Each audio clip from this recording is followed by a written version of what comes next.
Hey my dear! Welcome to Ask and Roll.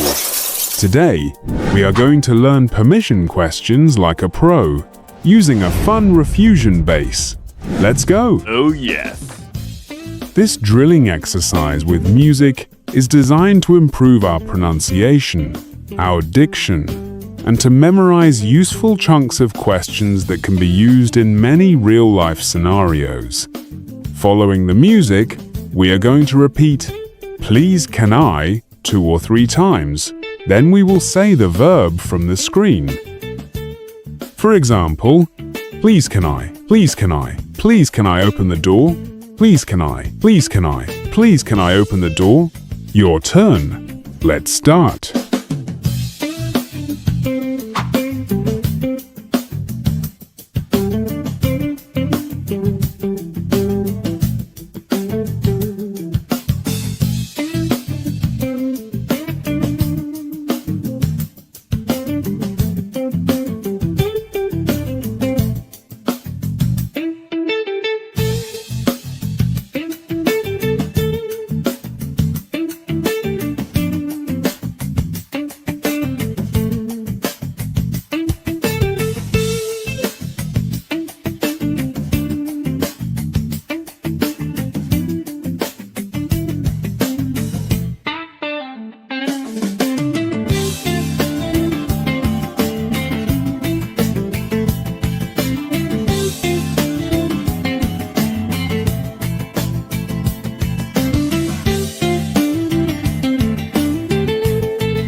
Again, please.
Again, please.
Well done, my dear. If you like this video, subscribe to the channel, give us a like, and write in the comments any lessons request. Also, before you go, if you want to practice more, you're going to love the next class. Click the next video above and let's have some fun.